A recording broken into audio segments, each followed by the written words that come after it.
La malul mării, într-un colț discret din inima Constanței, se ascunde un loc cu parfum de epocă, Stradela Vântului. Aici, istoria se împletește cu liniștea, iar pașii turiștilor, dar și al constanțenilor, par să urmeze urmele trecutului. Pentru turiști, dar și constanțeni, Stradela Vântului a devenit o destinație secretă, promovată în tururile ghidate culturale, dar și descoperită la pas. Este un obiectiv care trebuie să fie vizitat, mai ales în sezonul estival. Stradela Vântului este un simbol al Constanței și este o mică arteră încărcată de istorie și de legendă. Este a doua cea mai îngustă stradă din România, după strada Sforii, din Brașov.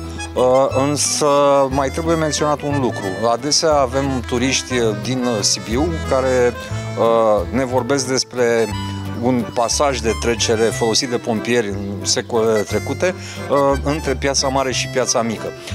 Aceea este cea mai îngustă arteră, dar nu este menționată ca și stradă. Acesta e motivul pentru care strada Sforii continuă să fie numărul 1, iar Stradela Vântului numărul 2. Stradela Vântului nu este doar un simplu loc de plimbare. Este o fereastră către trecut cu străduțe înguste, clădiri istorice și povești ce par să răsune printre pașii celor care o vizitează. Practic vorbim despre o mică stradelă de 140 de pași, aproximativ 70-80 de metri, aflată în frumoasa noastră zonă peninsulară și o legendă urbană zice că pe aici ar fi trecut și Hans Christian Andersen, scriitorul danez. Am copilărit cu Creasa Zăpezii, cu Mica Sirenă, cu Fetița cu chibrituri și se știe faptul că în 1841 acest Hans Christian Andersen a venit de la Constantinopol, de la Istanbulul de astăzi, la Küstenge. Pe atunci o mică așezare aflată sub stăpânire otomană.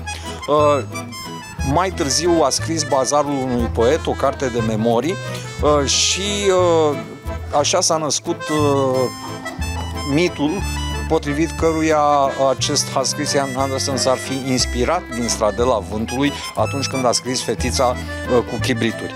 Zona atrage nu doar prin farmecul ei arhitectural, ci și prin liniștea aparte, perfectă pentru fotografii, relaxare sau pur și simplu pentru a simți pulsul vechiului Tomis.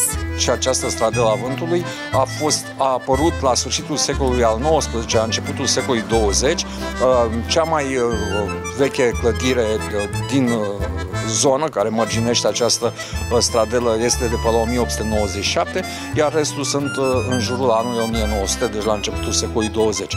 Practic, Stradela Vântului este o limită între două cartiere.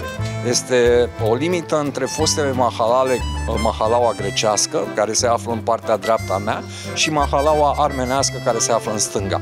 Deci nici măcar nu era trecută ca stradă, ci pur și simplu o zonă de delimitare.